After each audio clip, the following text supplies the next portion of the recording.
Welcome to Baseball and Coffee, episode 57 with Tino and Aaron. What's up, Aaron? Not too much. Not too much. How are you today?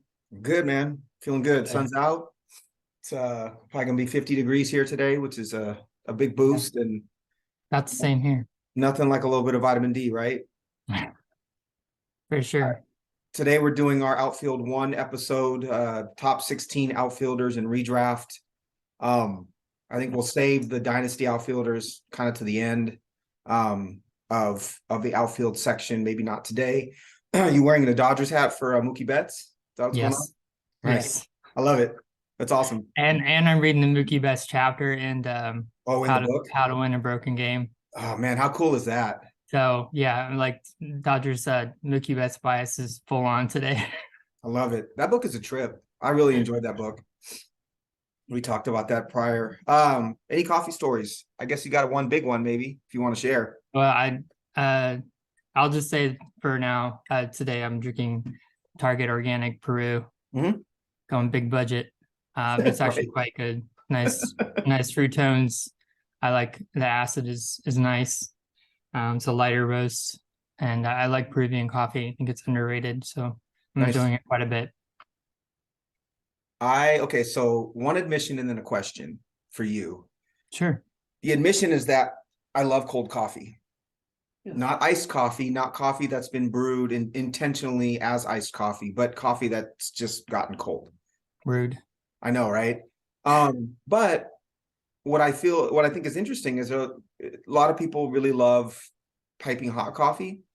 And as we both know, piping hot coffee is not the optimum temperature to drink it. That's not where you really experience the height of I call the complexity and nuance, right? Yeah. Right. And so, I always say just think about drinking it just past the point where it's comfortable temperature wise to drink on your palate, and that's where you'll probably experience coffee the best, and then aerating and all the other stuff. But I guess my question for you is, do you think that's common knowledge? And then also, at what temperature do you enjoy your coffee the most? Hi, Laura.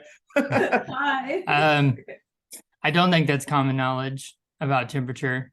I like my coffee on the hotter side, for sure. And as I kind of shaded you for drinking cold coffee. I'll shade myself. I will heat mine up in the microwave if it's my last cup, which is just as bad. It's just as dismantling on the flavor, as letting it get way past room temperature. But I do like it to be hot. You like it steaming hot. So that's my preference. For each of us, there's some sort of physical comfort outside of the flavor that comes from whatever temperature. Right. But I'm also weird. I also rinse my mouth with warm water when I brush my teeth. So whatever, like we're all. I think that it's only what you said is 100% true. But I would say the higher quality coffees are more where you can pick up some of that nuance, and it is a more enjoyable experience. It's more the middle of the road ones where it just tastes where I want to heat it back up, and that kind of gives it some new life. But, right. I'd also say, admittedly, there are coffees and days where you can sit, appreciate it, smell it, aerate it, taste it, talk about it. And then there are days where you need the caffeine and you don't have the time or the patience to really enjoy the coffee. And it's about getting going in the ritual. So I will say those are the days where I'm drinking it cold, but I just thought it was a funny thing to bring up since I'm drinking cold coffee right now. All right, man. Outfield one. Let's do it. Who's your number one? Ronald Acuna. Ooh, not Aaron Judge. No. Interesting. Okay, let's do it. So go ahead. My first, we're doing top 16, so you could argue the whole thing is a tier, but for me, I had 9 players in my first tier. Projected values ranging quite a bit. But I kind of disagreed with some of the skills and the ages and the playing time on some of these players that are affecting their projection. So, I had 9 players in this tier led by Acuna. His age 25, 26 season coming up, last year we had him in our TGFBI team is probably the worst season he'll have until he turns 33. Right.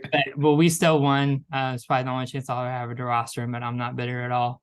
Obviously he had an up and down season, battled knee soreness, but I see nothing that would preclude me from continuing to put him first at the position. I've been projected for 31 home runs and 33 steals. If he stays on the field, which I have no reason to believe he won't, I don't see how he doesn't score at least 110 runs top that lineup. He's fixed his chase rate and his walk rates that he exhibited very early on. We saw the power and the speed very early on, but his play profile has actually gotten a lot better. So I'll credit to him for that. I think I mentioned that last year. I was just surprised to see him progress that way because he's so talented. But yeah, Well, I have him number one. Last year, so I did a deep dive on Acuna a couple days ago, and super interesting. So it was, as you said, is incredibly clear that his injury, his knee injury, was what was really keeping his performance down. I do worry about his ability to stay healthy. He's had one real healthy season, and that was the season where he completely blew up. But he was also really unlucky last year, right? So I think the injury caused him to make weaker contact, which is why we saw a lot of his numbers change. He chased, I think he hit way more ground balls. We know that that if you're injured or if you're struggling, you tend to hit the ball on the ground a lot more, which I think caused some of the weaker contact. He actually hit 16.4% more ground balls than any other year of his career. He walked less. I think he was getting frustrated and was less patient. But his and I'm not a huge X-stat guy, but his expected slug was actually 73 points higher than it actually was. His swing rate was up. His contact rate was up. He also struggled with the four-seam fastball last year, which to me is indicative of an injury, right? If you're not confident in that knee and you've got to swing to catch up to high 90s fastballs, that's the pitch I think it's going to really impact you the most. But his XBA on the four seam was 37 points higher, and his X slug was 110 points higher on the four seam. So there was a bit of less luck as well. He also pulled the ball a lot less. So he pulled the ball 7.5% less than he did in 2021. And he swung at the first pitch a lot more, leading to fewer walks. So I think there was some approach changes that I think were indicative of the injury or were caused by the injury. And then there was also a lot of bad luck. I found that he hit 15 home runs, right? But if he would have played in Anaheim, he would have hit 24. So there was just a lot of stuff going on with his season. To me, I look at his season, if he comes as kind of a wash, and if he comes into 2023 healthy, I expect this to potentially be his career year as a 25-year-old player. He's my number two. I've got one player in a tier of their own at one. He's at the top of my second tier, which is Acuna plus 6 other players. So I think we're kind of on the same page as far as it sounds like it. So again, if Acuna can get out in front of the fastball, get his pull rate back up. So in 21, his pull rate was 47.9%, and last year it was 40.4. If he can catch up to the four seam and start pulling the ball again in the air, he's 30-30, and I think he could be even more than 30-30. But yeah, injury luck kind of brought him down last year. But you can make the case. I think you can make the case for Acuna as the number one player in fantasy, as far as I'm concerned. I love him, and thankful that I roster him in our home league. All right, so my number one is Aaron Judge. I think Aaron Judge is in a tier of his own. I don't think that he will ever repeat the season that he had. I don't know if we'll ever see a season from a power and average standpoint that Judge had. The numbers to me are eye-popping, and even if there is some regression, for me, it's there. I can't see any way I can put anybody else at one other than him. He had 133 runs, 62 homers, 131 RBIs, and 16 stolen bases. and an OPS over 1.1, right? Or 1100. There are some things about his profile that are, so okay, let's start with this. Why did Aaron Judge have the career year that he did at 29 years old? He was healthy.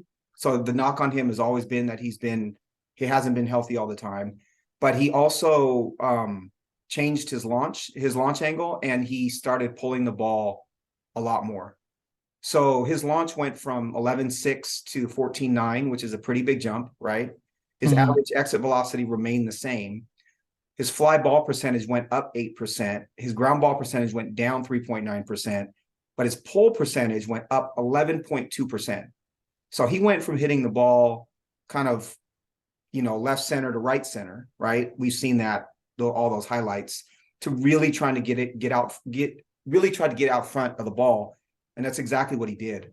That was literally the change in his profile that allowed him to hit 62 home runs. I think he's interesting. I started looking at this a lot more because of a stat that you gave a couple of pods ago.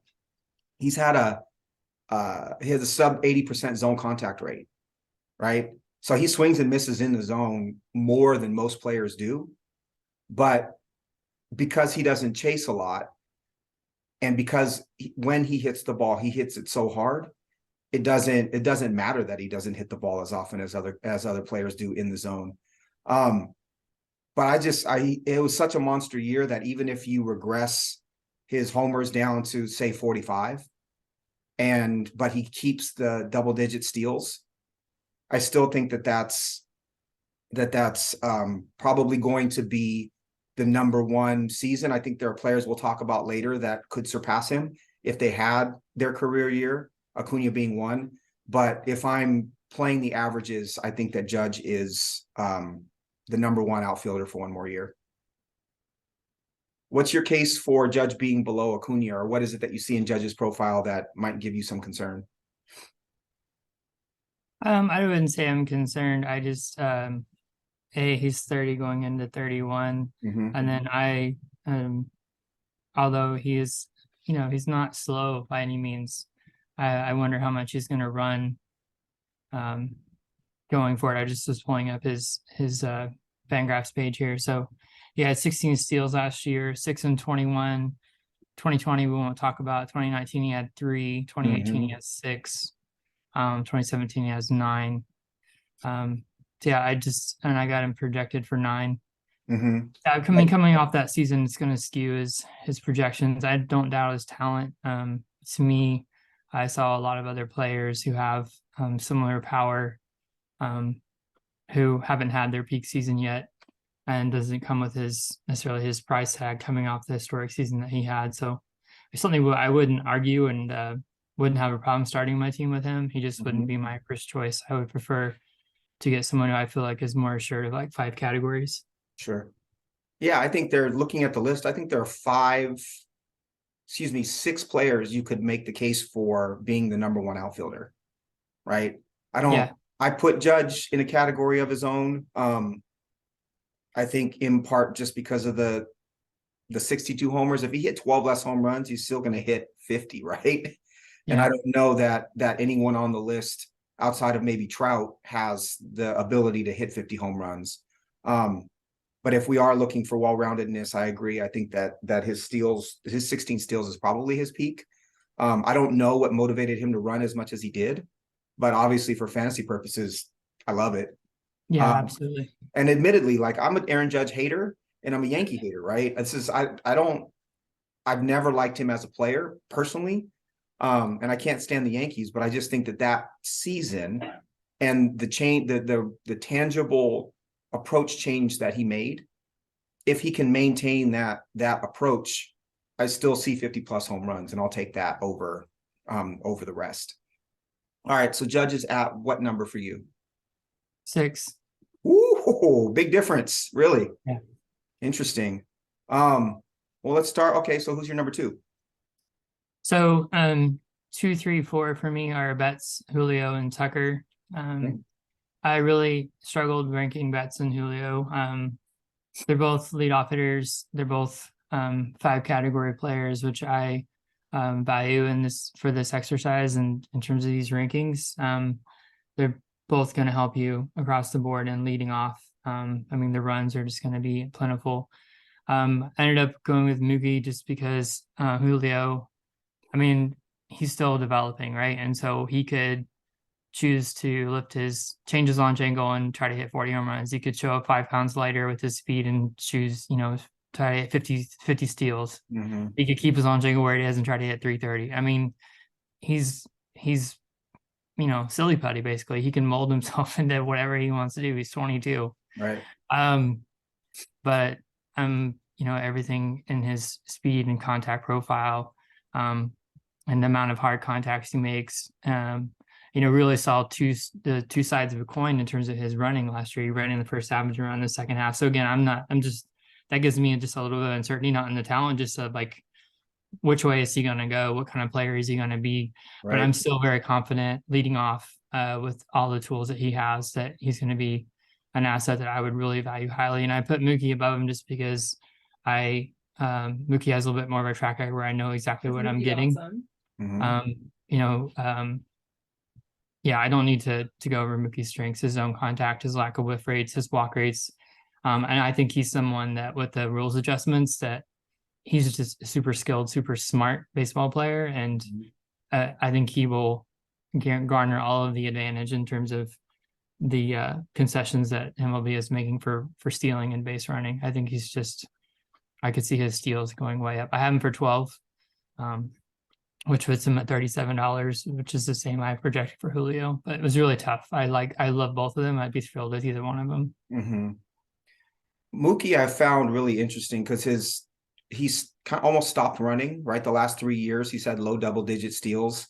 I do think that I agree with you that the type of player that Mookie is, I could see him having a few more steals because of the rule changes. What I find really interesting about him is that most everything in his profile, his metrics, are basically the same every year, right? But the one shift in Mookie from 21 to 22 is that he started swinging more, and he started swinging at first pitches a lot more. So I think that he was such a patient hitter and took so many walks for so long, and he struggled against breaking stuff in 21, right? So I think that in 22, he decided he was going to go hunt fastballs early and sacrifice a little bit of the walk rate. So his first pitch swing went from 19.1 in 21 to 30.4% in 22, right? So it increased over 11%, meaning he was hunting early. And then his swing percentage went up almost 4% from 40.4% to 44.2%. So there's a big shift in approach there, which caused, the highest swing strike rate of his career, which was still only 6.7%. His zone contact, as we've talked about, is over 90%. But I find it really fascinating that he makes this little tweak, right, in his approach, and it's very calculated and very intentional. But he's still the same player across the board. I agree. I think I have Mookie at 6, because, again, I think this is just a very clear philosophical difference between you and I. I think there's the known in Mookie Betts, and then there's the potential in Julio, and that's admitted on both sides of the coin, right? You and I both admit that that's just kind of how we approach it. Yeah. But Mookie's great. I think both players I'd like to mention, and I'll talk about Julio for a second, but I think that what's interesting about both of them is, and I wrote this in my write-up about Mookie, is that where they hit in the order will determine so much about their value and their counting stats, because I think either player could hit 3 and go 100, right? 100 runs, 100 RBIs if they hit in the third spot. But they're both in the leadoff spot, which pushes them closer to 110, 115 in runs and closer to like 80, 85 RBIs. I would prefer to see them hit 3, not if it means that they don't run as much, but I would prefer to see them hit 3. But as it stands right now, I think they're both hitting leadoff. Julio is wild. So obviously admitted huge Julio fan, Mariners fan.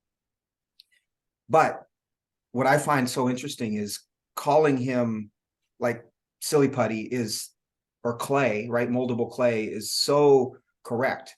So many of his stats, of his metrics, are not great and don't make a lot of sense.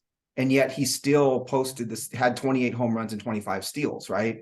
Right. 0.1% walk rate, I don't love. I've said that before, that a lower walk rate doesn't mean that you're not good, but I'd like to see him be a little more selective. 26% K rate was the highest of his career, including minor leagues. Not concerning because he was a 21-year-old in the major leagues, and we knew that in the first third of the season, he was getting screwed by the umpires. You know, I'd love to see his ground ball rate go down a little bit so that he would hit more home runs, but he's going to run a high average if it stays at 46%. But he swung more than half the time. He swung 50.2% of the time. And his swinging strike rate was above 14%. And those are markers that I don't love. And yet he put the numbers up that he did.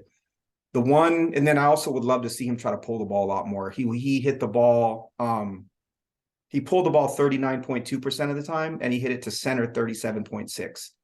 So there are a lot of balls that he hit to center that I think were outs that may have been home runs or doubles if he would have pulled them.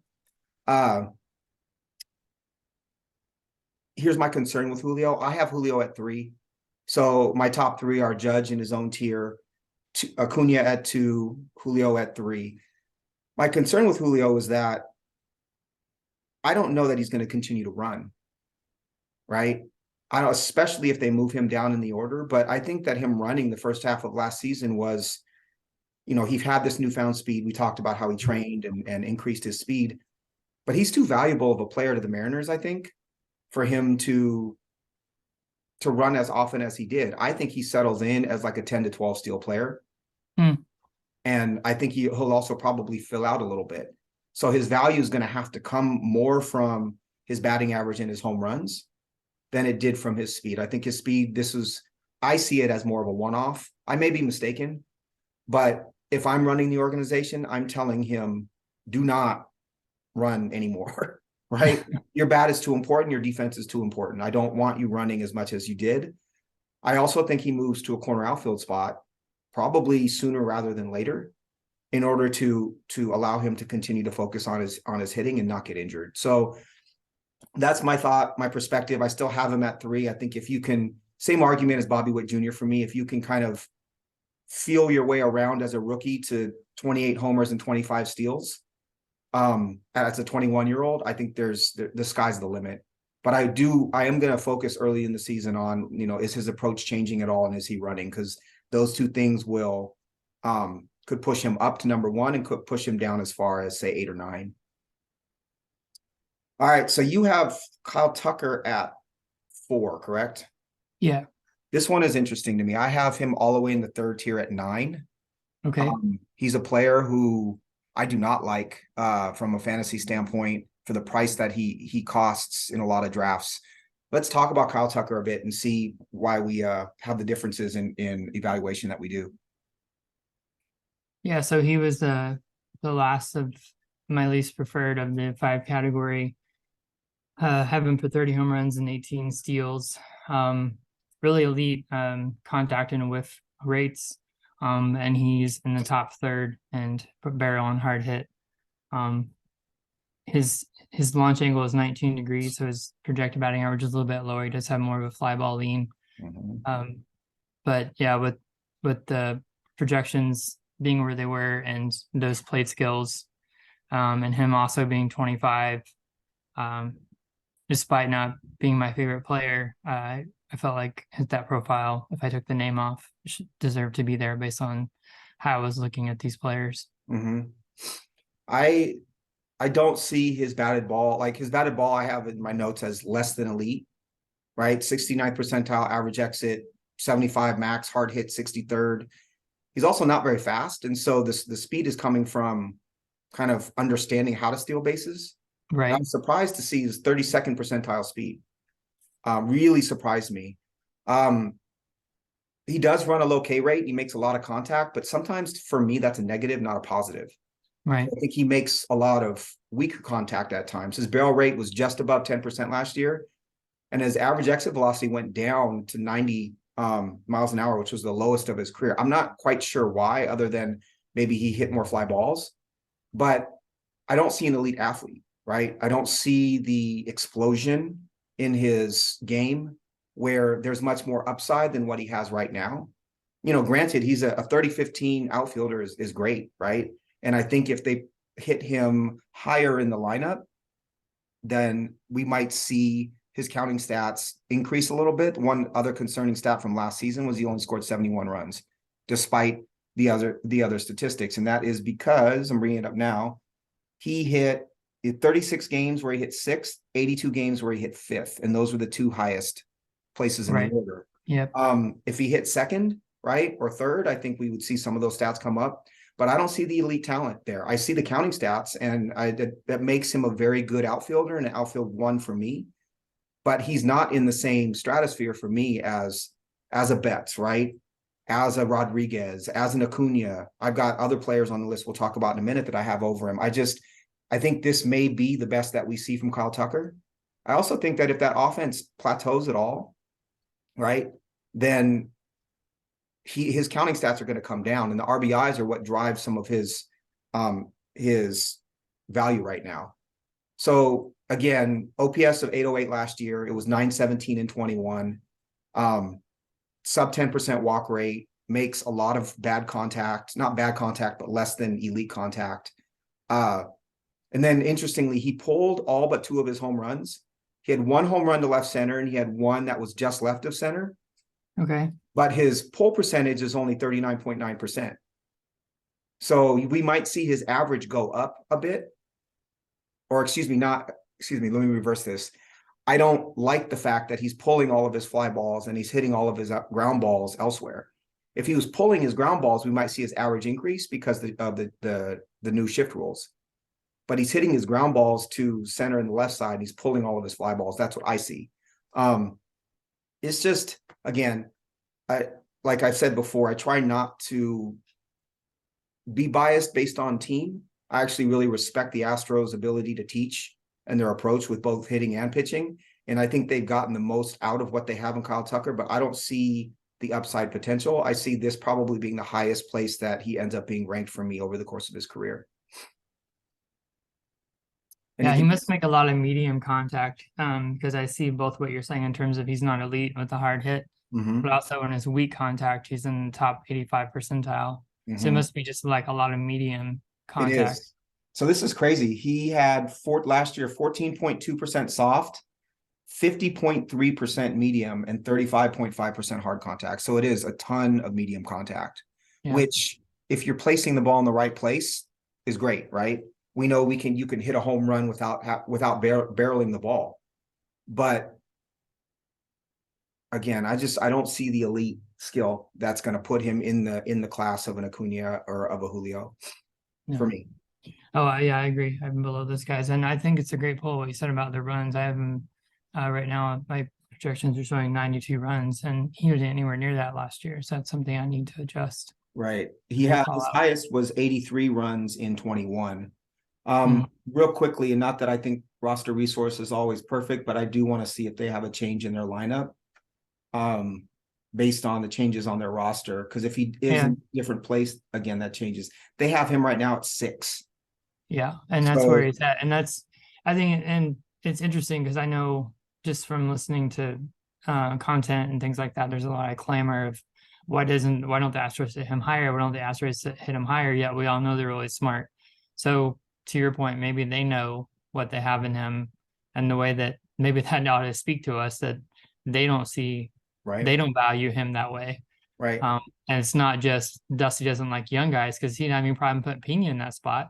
Right. Pena's a young guy. So although clamor and the wish casting that he gets higher, at some point the writing's on the wall. Right. Well, so the lineup as it stands reads Altuve, Brantley, Bregman, Alvarez, Abreu 5, Tucker 6. One more thought just to keep in the back of your head is if he does move up in the lineup, say something happened to Brantley and they put Tucker in the 2-hole, what you'll see is Tucker's runs go up, obviously, with Bregman, Alvarez, and Abreu behind him, but you'll see him stop stealing bases. The reason he steals bases out of the 6-hole is that he's trying to get to second base to get into scoring position because the players behind him are not great hitters, right? It's something we used to see in the National League all the time, is the lower in the lineup you go, the more likely it is that you're trying to take second to get into scoring position so you can score on a single. And so I think part of why he has the stolen base numbers that he does is that he hits as low as he does in the lineup. It's kind of a YOLO thing, right? You're just Right. let me run because we're trying to produce runs at this point instead of trusting the quality of the hitter behind him. So you may, if he elevates, you may see him trade stolen bases for runs, which is, I don't know if that's exactly what you want from Kyle Tucker. Right. Enough on It's Kyle interesting. Tucker. Houston was 16th in steals last year, so they're kind of middle of the pack. So yeah, I can see them being a team that runs when it's to their advantage, but not necessarily an aggressive base running team. It's not Right. part of it. Who's your next outfielder? So we're getting into the power guys for me. So Alvarez is my next outfielder. Okay, and that's number 5. Yeah, and then Judge 6. So I just think Alvarez is a better hitter, and he's 25. Wouldn't surprise me if he hit more home runs than Judge this year. The only question for me with Jordan is his knees, but at the same time, coming off a season where Judge posted a fully healthy season, it's easy to forget. He also has had some health issues. So I think you have to have that in the mix for both of them. And I just think so much of Jordan as a hitter. I'll take him at 25 over Judge at 30, but I don't think you can go wrong. I just think he's a premium power player, and my first one on my board here that I don't expect to steal. So I have Judge, obviously tier 1, number 1. Second tier is Acuna, Julio, and then I went Soto, Alvarez, Betts. We can talk about Soto in a minute. Alvarez, man, his batted ball metrics were insane, right? Yeah. Even more insane than Judge in some ways. And his hand-eye coordination is much better than Judge. Yeah. I think Jordan Alvarez is the best hitter in baseball. For me, for my money, in terms of being able to hit for average and power, in terms of his contact rates, swinging strike rates, like most every batted ball metric on Savant was 100th percentile with him. His run value on the 4-seam went from 2 in 2021 to 22 last year. And on the slider, it went from 8 to 13. And on the changeup, it went from -2 to 8. I think you see he's a very smart hitter. He's making these insane adjustments year to year on top of having the type of explosion that he does. And he also this is his second straight year of 500 plate appearances. And I think that's a great sign for Jordan Alvarez moving forward. Obviously, the only reason why he's not higher than this is that he doesn't run. That's the only reason, right? Everything else is so outrageous with Jordan Alvarez. I think that he is what I have here is the only reason why he's not at 5 for me ahead of Soto is or why he's at 5 is that Soto has potential for, this is going to sound outlandish, but I don't think it's that outlandish. He has the potential for 120 runs and 120 RBIs in that lineup if he hits in the right spot and he has his career year. And then J-Rod and Acuna steal bases. That's why I have Alvarez at 5. But everything about Alvarez says 100 runs, 100 RBIs, 40 home runs, 300 average, over 1,000 OPS, like just insane slugger. He's phenomenal. Yeah. And I don't want to get in the weeds, in terms of the stats and turn this into a stat head thing, but just looking at Judge and Alvarez and my justification for having them, having Alvarez over Judge coming off the season, Judge had their barrel and hard hit rates were basically identical. But you go over the whiff rates, this is not an exaggeration. He was 50% better in whiff rate and 50% better in zone contact. Judge is in the 40.7 percentile in zone contact, and Alvarez is in 85.7 with the same barrel and hard hit rates.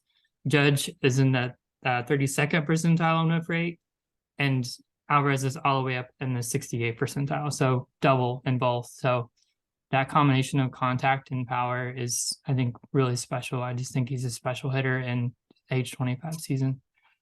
My counter to, I agree with a lot of that. My counter to Alvarez being better is where they hit the ball, right?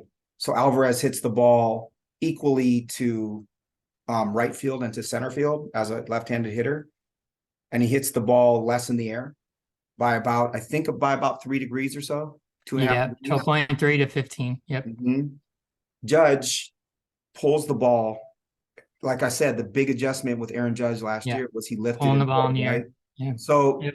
Makes sense. so for me, I agree that Alvarez, as far as his swing and miss and some of the contact numbers that you brought up, is the superior player.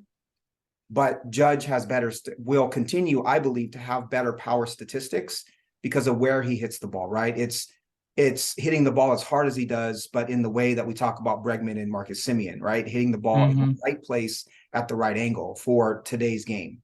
Yes. But again, I think you don't go wrong with either of them.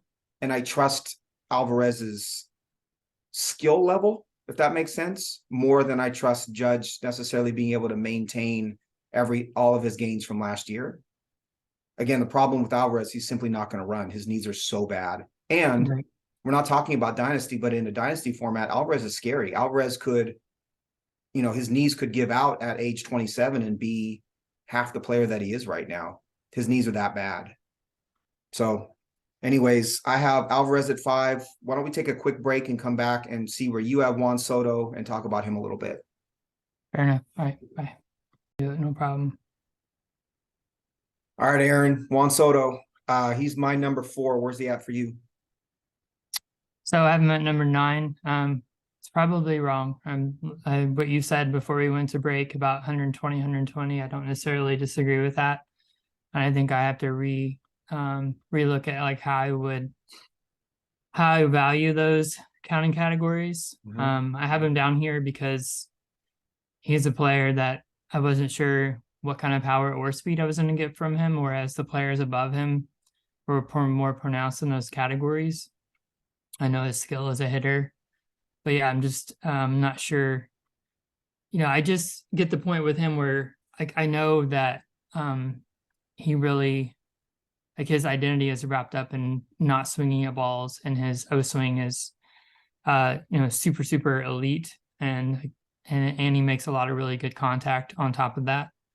But he's hit a ton of ground balls. He takes a lot of pitches, and I think sometimes that costs him the ability to do damage. And so yeah, I'm just not sure what I'm going to get from him from a fantasy standpoint in power and speed, right? Because I feel like sometimes his approach kind of puts a ceiling on some of those things. But it's a hard thing because he's a really, really skilled hitter, and he's in a premium lineup, and I'm all in for the Padres this year. I've been pushing up all the Padres in my rankings because of the context of that team. So I'm 100% on board of that. So I think I need to relook at, like, again, knowing he is going to cement it as a number 2 hitter with his on-base skills, knowing he could spike, with maybe a launch angle tweak or maybe a slight plate approach tweak, could easily hit over 300 and post a 450 OBP as a number 2 hitter there. Like, what would that mean for his counting stats? It would be immense for Roto. So that's when I dove deeper into Juan Soto's year last year, that's exactly what I found, was that he tried to tweak his game to get closer to kind of what today's game does. I think he's been coached up to do that to a certain extent, and he didn't obviously achieve the results that he was looking for, but his launch angle in 21 was 5.8 degrees, and in 22 it was 9.1 degrees. So he tried to hit the ball in the air consciously more often, I believe. He's a skilled enough hitter that's a big enough jump that's a conscious change for him, right? His walk rate and K rate remain the same as they were the previous year, but his average went from 313 in 21 all the way down to 242 last year. But his BABIP went from 332 to 249. So there's a chance that a lot of the loss in average was just a luck thing, right? Because 9.1 degrees is still going to allow you to hit the ball, the hit line drives and ground balls enough for a good average. He did see his average and max exit velocities go down, and he did see his hard hit percentage go down 5%. So I think what I see in his numbers is that he's still trying to figure out what his identity is as a hitter, but he's such a skilled hitter that he's hitting the ball. Well, his O contact went from 49% all the way up to 66.8% last year. And I think there are just times where he's up there, and I don't know that for as good of an approach as he has and as many walks as he takes, I don't know that he necessarily has a good feel for, he doesn't have an exact plan, right? He's got a plan, but not an exact one. I think moving from the Nationals to the Padres should help him with that. I think being one of a number of stars in that lineup should really help him become a better, more comfortable player. I wonder, was he hurt last year? I wonder, was he not playing as focused or playing as hard because he was on such a shitty team, right? All of his counting stats were going to be shit because he was on such a bad team, consciously bad team. And now he's on one of the best offenses in baseball with, and this isn't something to necessarily consider in fantasy, but he's with a bunch of other Latino superstars, right? There's got to be a level of comfort with Soto that he maybe hasn't had in his career. He's playing with Machado, Tatis, Bogarts. So as a 24-year-old, I think he still has 3, maybe 4 years of peak and the opportunity to learn. So I have him at 4. I have him above Alvarez because I think the runs and RBI potential is runs, maybe not RBIs, but the runs and then the stolen base potential is greater with Soto than it is with Alvarez. I also think he has 10, 12 steals in his bag, right? He had 12 steals in 19. And if he can get to that 10, 12 steal marker and hit in the way that we think he can, shoot, so Soto could be the number 1 outfielder next year, and it wouldn't be a shock to anybody. So I have him at 4. I think that those other factors, more of the soft factors that come into play at times for someone like him, I think will help him settle to be the player that he can be. And I do like the approach changes that he made, despite the results that his process was much better last year than it has been, and that the results will come. It's interesting, looking at his BABIP, because I'm thinking about par contact specifically. Sure. So his BABIP's throwing out 2020, of course, but his BABIPs in Washington ranged from 310 to 339 in that range, and Nat Stadium is in the middle of the pack in terms of par factor for hits. The Padres is the second to the bottom. Mm-hmm. And I'm wondering, like, where does this normalize sort of BABIP? What can we reasonably expect? I'm thinking, like, I'm just throwing it out, like 310, 315, something like that. Sure. You know what I mean? And like, what would that mean for his average? I don't know if he's with his sprint speed, he's in the 30th percentile on sprint speed. Mm-hmm. I think that's a reasonable BABIP to expect maybe in that park, but I definitely think he's not a 249 hitter, right? Like, there's just no way. Right. He's Well, too skilled. And his average has been consistently about 20 to 30 points lower than his BABIP, right? And he hits the ball so hard that I think we can expect his BABIP to be in that 300 range, maybe slightly above. So if he hits 310 and his BABIP is, or if his BABIP is 310 and his average is 20 to 30 points lower, we're looking at a 280, 290 hitter. And I do think that 35 home runs, that we can expect that in his peak from him consistently. So if you've got a 290 hitter with 35 home runs with the potential for more, getting on base at a above 400 clip, scoring 100, probably 110 runs in that offense, hitting second, probably driving in 90 to 100 runs, again, you can start to elevate him, further up this list. And I think that's actually pretty conservative projection for him. I know that the projection systems have him hitting in the 270s with the 420, 430 OBP and around 30 home runs or so. But as we have talked about, projection systems tend to be conservative as well. So I think there's upside for a lot more than that. I love him. I think from a fan, I don't love him as a player personally, but from a fantasy standpoint, I think that the sky's the limit with Juan Soto. All right, so you had him down at 9, you said? Yeah. All right, who's in this middle group for you then? So we went, to recap, you went Acuna at 1, Betts at 2, Julio at 3, Tucker at 4, Alvarez 5, Judge 6, and Yeah. who's 7? So Schwarber and Trout, and then Soto. Mm-hmm. Let's talk Schwarber for a minute.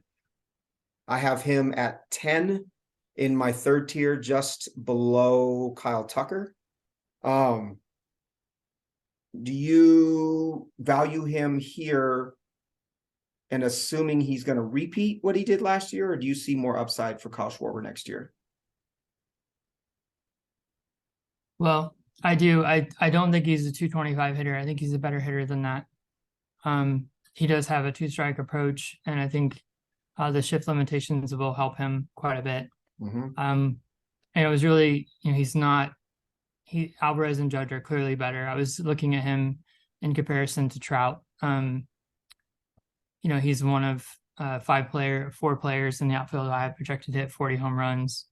But Mike Trout has turned into a extreme fly ball hitter. His launching is 24 degrees. Yep. His ground ball rate's only 25 degrees. Yep. So while Schwarber's launch angle is 19.2, so he's still fly ball leaning. His ground rate's at least 34.3. And the other thing is, I think I trust Schwarber more to play than I do Trout. He's 2 years younger. Trout's 31. Schwarber's 29. So I love Schwarber. I'm higher on the Philadelphia lineup, I think, than you are a little bit. Mm-hmm. I'm always looking sideways at the Angels. On the other hand, I understand it's going to be unpopular to value Schwarber as a power asset, which is the way I value both these guys is power. Power first outfielders. I have Schwarber for 237 average and Trout for 265. I think my intuition is that's going to be a lot closer this year. And I love Schwarber at the top of that Philly lineup, and I just think his plate skills and his O-swing rates are comparable to Trout. They both have quite a bit of zone contact, opportunity in their game at this point. And I'll just take the 29-year-old Schwarber over Trout. And again, I think the Soto at 9, I need to relook at that. But those are my top 9. Got it. So I have Trout at 8. I think Trout is, maybe this is relying too much on history, but I just think Trout's the better player. I still have Schwarber at 10. He's still an outfield 1 for me. The 10 steals were a surprise. I don't know if that continues. I think that adds a ton to his value that he got to 10 steals last year.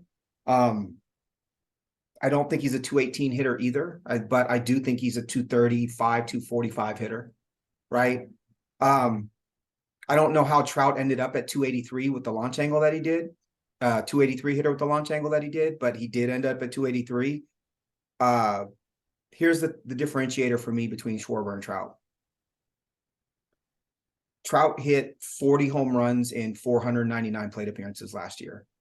And Schwarber hit 46 home runs in 669 plate appearances last year. If we're assuming health for both, which, assuming health for Trout is obviously slightly foolhardy, but, Schwarber has not been the bastion of health either. He wasn't in 21. So for me, their health grades, maybe Schwarber grades out like a half grade higher. But if I'm giving both hitters, say 550 to 600 plate appearances, Trout's hitting more home runs. Trout isn't running anymore, which is a trip because we thought of him as such a 5-tool model earlier in his career. And over the last couple of seasons, I think he's had, in 20 he had 1 steal, in 21 he had 2, and in 22 he had 1 steal, which is, he just doesn't run anymore. And he doesn't walk as much as he walked less last year than he has since 2012, and his K rate was higher, the highest of his career. I just think he's turned into a huge slugger, which is exactly what Schwarber is. Really, Schwarber's a more balanced hitter, but the results are that they're both sluggers. I'll take Trout over Schwarber just because I think Trout's the better player. But again, that's not a knock on Schwarber, and Schwarber's certainly an outfield 1. The launch angle with Trout also says that he could bottom out with his average. There is that risk because he's hitting so many fly balls. He's also his year in 22 against the fastball was the worst of his career. It was still good. He still hit 284 with the 596 slug, but again, decline against the fastball to me is indicative of sometimes physical deterioration, and so that's something to watch with Trout as well. But I love both players. I don't think you can really go wrong if both players, or if you have one of those guys as your outfield one. You just have to find steals and potentially average or hits elsewhere. All right, so the one player that we haven't talked about yet that is in my big second tier below Judge is Fernando Tatis Jr. Did you rate him in your outfield one? I did not. I have them at the top of my next tier. Got it. So we talked a bit about him last pod. I think it's, no offense, but I think it's ludicrous to not have him in as an outfield one, given his skills. He's injury prone. He's coming off a wrist surgery, which I think is incredibly scary, right? For a power hitter. 28% K rate in 21 is super concerning. Zone contact has never been above 80%. We've said that doesn't necessarily matter, but it's still something to watch. Swinging strike rate in 21 was 16.7%. So super, super, super high. But prior to the injury, he's so explosive, right? He had 42 home runs in 130 games in 21, 99 runs, 97 RBIs, 25 steals. You can ask the question, are they going to let him continue to run given his injuries, right? I think that question is legitimate, but I think that he walks into 10 to 15 steals, even if they stop him from running.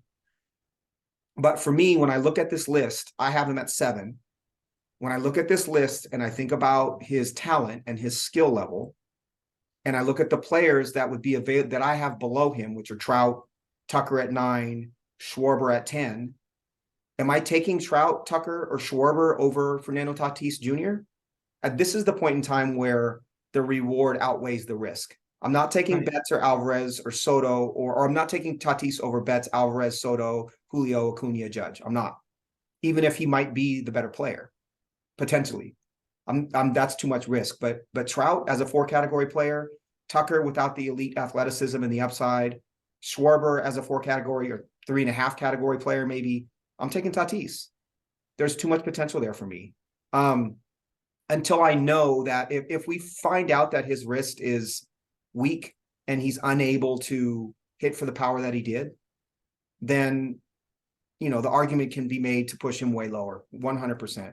I think even if he has a reduction in these 90% or 85% of the power that he had previously, you're still talking about 34 home runs, right? 35 home runs. And even if he doesn't run the way we think he can, you're still talking about 10 to 15 steals. So if you got a 35 home run, 15 steal guy who's going to hit 270, right? Where does that put him? That's still better than Tucker. So for me, I think that the floor for Tatis, if he plays even 130 games, is higher, and obviously the ceiling is higher than really anybody in baseball. He's right there with Acuna and Julio. What is your reason for concern? I think you outlined it well. I think our thought process is the same. We just drew the line a little bit, 3 spots different. Because I was thinking the same way. Like, who are the guys who I feel assured in their contribution, and then once I'm past those guys, you have to put him in there. And for me, I drew that line again 3 spots lower than you did, but I think the process is, you outlined it very well, and we talked about it at shortstop as well. My feelings haven't changed since we talked about him at shortstop. It's just, all of his projections and everything we know about him is pre-major 2 injuries, and him being here is just questioning like what version of him we're going to get at age 24 post those surgeries, having not played for a couple years, and with the suspension built in. Right. But his talent is such, to me, like from here on out, he's as you articulated, whatever risk comes with that, he's still worth it at this point. Right. Wherever you want to draw that line. For me, it was at 10. For you, it was at 7. Right. And that's again, I think it's the same thing we talked about earlier. It's the aversion to risk is different on both of our ends. And I think that plays out in all the conversations we had. And it's what makes it interesting to me is hearing that different perspective. But it's obviously on Tatis, we're not that different. Right. My quick notes on him is just that the layoff, the swing and miss concerns, and the willingness to run make Tatis a huge gamble. But if he's right, he's potentially the number one player overall, and to proceed with caution. Those are my notes, both to others and to myself, with regards to Fernando Tatis Jr. So he is 7 for me. Trout is 8. That is the end of my second tier. My third tier at 9 is Tucker. 10 is Schwarber. 11 is the first player that we haven't talked about yet is Byron Buxton at 11 for me. Who's your number 11? Brian Reynolds. Okay. So Byron Buxton, let's start with Buxton, then we can move to Reynolds. We all know who he is, right? His profile in a lot of ways has gotten really close to Trout and where Trout is right now, but with obviously greater durability concerns.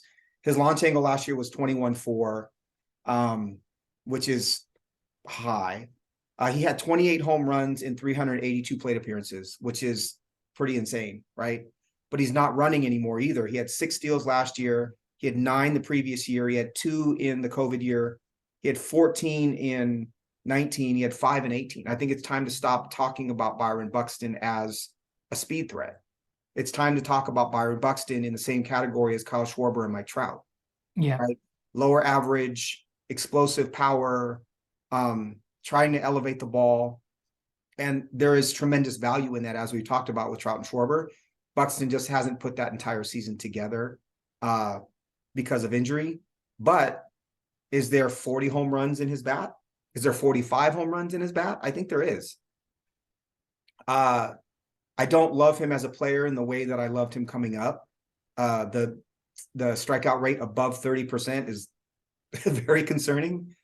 But Byron Buxton, when he hits the ball, hits it incredibly hard. And I do think that he deserves to be below Trout and Schwarber because of the durability, but he deserves to be in this range because of the talent.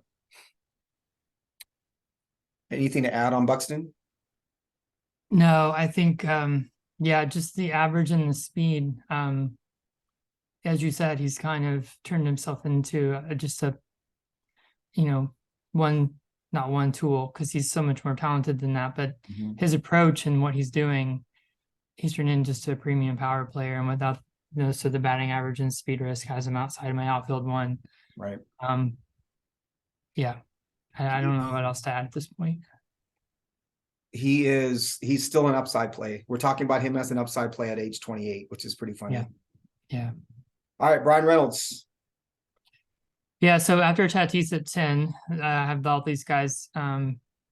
Basically, I have all in the same tier here, but yeah, so I have Reynolds and Suzuki at 11 and 12. Sai Suzuki for the Cubs. I see them as very similar. They have very similar hard hit rates and contact rates, ground ball rates. Reynolds obviously has done it for a few more years longer.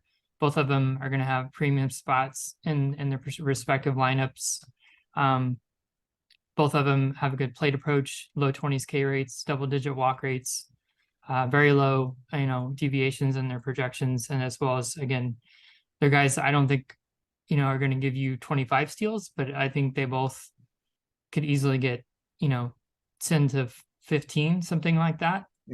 I think Suzuki has a little bit more ceiling, although he's a year older, just getting acclimated based on what we saw him overseas. I think, all players have to go through some adjustments. I wouldn't be surprised if, he kind of exceeds his projections. But as I looked at the landscape of players, I really start getting into rookies or guys that are really speed first without any power. And I think both these players are really nice 5-tool players who will hit for a good average, get on base, will give you some power, some speed, and their lineup spots are, secured. Do you see more? So I we'll diverge here because I don't think either of them are outfield ones for me, especially if I'm trying to build a championship team. That line has been drawn far before them for me, but Reynolds is a high floor, low ceiling player in my mind. I think 2021 is probably his peak year, right? He hit 302, 390, over 900 OPS, which is phenomenal. He did run a 345 BABIP, so I think there was a bit of luck there. And he had 24 homers, 93 runs, 90 RBIs, and 5 steals. He's never gone above 7 steals. I don't think he's a speed play at all. And I don't know that he gets above 30 home runs ever. So if we're talking about a player who's not going to get above 30 home runs and not get above 10 steals, then what is he? If he's on a better team, I think he's a good player. But if he's on a better team, then his runs and RBIs could be closer to 95 or 100, given the skill in the bat. But he's on a shit team. I think that team will get better, but he's on a shit team right now. So as we talked about in the offseason, if he moved to a team that had a better offense, I could see the runs and RBIs increasing. But as it stands now, I don't necessarily see that happening. So the upside for me with Reynolds isn't there. And if he's not going to give me speed and he's not going to give me premium power, then there are other players below him or other outfielders that I would prefer to have before I picked him. So that's Reynolds. Suzuki I haven't dove into too much. I like Seiya Suzuki a lot as a player. I want to dive more into where he is. I anticipate both outfielders for me are going to be in the outfield 2 category. I just don't see the upside in either of them. And if we're talking about a player who we're putting as an outfield 1 because we can count on them because of their skill set, I want one of those skill sets to be elite with balance in the others. And I just don't see an elite skill set from any of them. But again, this goes to our philosophical differences, right? If these are players that we can count on, then for you, that's something that's of higher value than it is for me. Let's see the rest. So my 4th tier from 12 to 16 reads Randy Arozarena, George Springer. I have Corbin Carroll at 14, Michael Harris at 15, Cedric Mullins at 16. This for me is where I guess I'm showing that I value and filter with home runs and steals, right? That power and speed are the name of the game for me. And the counting stats are more about context. And so Arozarena last year, his age 26 or age 27 season provided 20 homers and 32 steals with 72 runs and 82 RBIs. Springer plays at the top of that Toronto lineup, but he had 89 runs and 25 home runs and 14 steals last year. I like both players a lot. I think both players have proven that this is kind of who they are. So consistent in the same way that Reynolds is, but with a lot more speed to speak of, right? And so they are 5 category players as opposed to 4. And then I have Corbin Carroll at 14. That's, obviously that's an upside play. He's my number 1 fantasy prospect. I think he's got, I think 2020 is his floor, and I think 30-30 is his ceiling. Incredibly skilled, incredibly fast player, exciting player to watch. I've got Michael Harris at 15, in large part because I think there was a lot of, now he did provide 19 homers and 20 steals and 441 plate appearances last year, but he hit the ball on the ground at an obnoxiously high rate. 56.2% of his batted balls were ground balls, and he walked 4.8% and struck out 24.3% with a 361 BABIP. So I think there was a lot of, I expect him to regress to the mean next year. I think he's more profiles for me as a 260 hitter with probably 25 potential, but I think he'll be lucky to get to that. He's a notch below an elite prospect for me, which is why I have him down at 15, but I still like the speed and power. And then I have Cedric Mullins at 16, same argument, 16 homers, 34 steals on what was considered a down year in an ascending offense. So that would be the rest of that tier for me. Who are the rest of your outfielders? So we have a lot of the same, despite the difference there, 11 and 12 for me. So I have Carroll at 14, Rosarina at 15, and Michael Harris at 16. The player that I have that you don't have is I have Bryce Harper at 13. Sure. Similar to Tatis, Harper was a player knowing he's going to be rehabbing from his offseason surgery that he's going to miss some time. There was, where do I draw the line where Harper was missed time is more valuable than potentially a full season of these guys, and I put him in at 13. He's just, for me, he's in his prime. Lock in an OPS over probably a 900, and I think that's exceptionally valuable in our game. So I love Harper. I love Bryce Harper. So yeah, Carroll 14. For me, I value him above Rosarina and Harris. Based on my understanding of his arc of his career and what he's produced in the minor leagues, I don't really take what he did last year in the majors with much seriousness in terms of it's too small of a sample. I think the speed and power and average potential, and I expect him to play every day. I know there's a crowded outfield situation, but I don't think that any of those guys are going to play over him.